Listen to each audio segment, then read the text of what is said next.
Welcome to the show, everybody. I'm Dangerous Zygo, CEO of Currency Development, here with DJ Universe, Calvin Blingwell, and Dandy Market. And guys, I want to start with a very specific date, June 1st, 2026.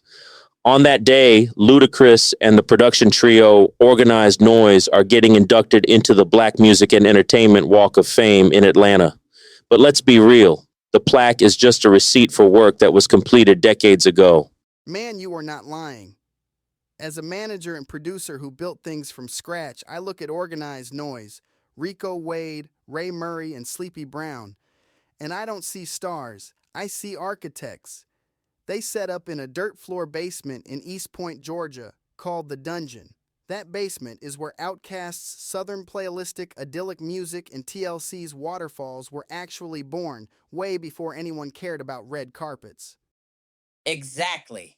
Being a rising artist out of Calabasas now, you see people chasing the fame first. But the Dungeon family was about the grind. Rico Wade's mom's basement was the incubator. They weren't checking for the cameras. They were building a sonic identity for the entire South. Look, you had to stay lit to survive back then, and that basement was pure heat. But let's look at the contrast here. You've got Organized Noize building a collective, but then you've got Ludacris. Luda is the ultimate blueprint for the artist as CEO. He didn't just wait for a break. He started as Chris Lova Lova, a radio DJ on WVEE Hot 107.9 in Atlanta, using that platform to launch Disturbing the Peace, then transitioning to Hollywood with the Fast and Furious franchise, and even launching Conjure Cognac. That's diversifying the portfolio.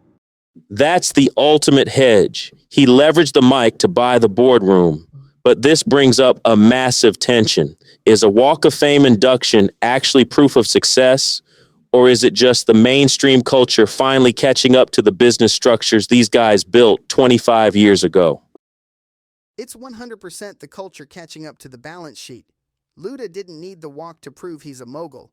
The Fast and Furious franchise alone has grossed over $7 billion worldwide, and he's been a staple in those films since 2003. The Walk of Fame is nice for the fans, but the real win is the equity. And that's the divide. Organized Noize built the culture. Ludacris built the enterprise around the culture. If you don't have both, the music doesn't survive. But the industry has a habit of romanticizing the guys who stayed in the basement while the corporate guys ran off with the bag. And that's why we have to talk about what actually keeps the lights on when the applause fades. Which brings us to the part of the story most artists skip, ownership and royalties. Organized Noize's catalog is legendary. When you produce TLC's Waterfalls, which spent 7 weeks at #1 on the Billboard Hot 100 in 1995, you've created an asset.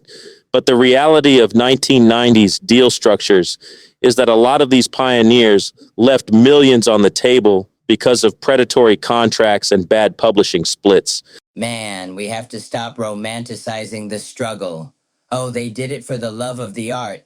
No, they got cleaned out by bad paperwork. If you are an artist or producer listening to this right now, you need to understand the mechanics of how you actually get paid. You don't leave the studio without a signed split sheet. Let's break that down for the bedroom producers right now because this is my day-to-day. When you finish a track, there are two distinct assets: the composition, which is the lyrics and melody, and the master recording. Producers, you have to register your composition share with a performing rights organization like ASCAP, BMI, or CSAC. If you don't, you are literally leaving money on the table every time that song is streamed or played on the radio. And don't forget about Sound Exchange. Everyone talks about Spotify streams, but Sound Exchange collects the digital performance royalties for the actual featured artists and master owners on non-interactive digital radio, like Pandora or Sirius XM. If your metadata isn't clean, meaning your name, your ISRC codes, and your splits are not aligned, the money just sits in a black box. As a finance guy, this is where the leverage is. Clean metadata is what makes a catalog investable. If a private equity firm wants to buy your publishing catalog for a 15x multiple, but your split sheets are missing and you've got three different writers claiming the same 10% share, that deal is dead in the water. Organized Noize's catalog is valuable now because those sync licensing deals for films and commercials require clear, unencumbered rights.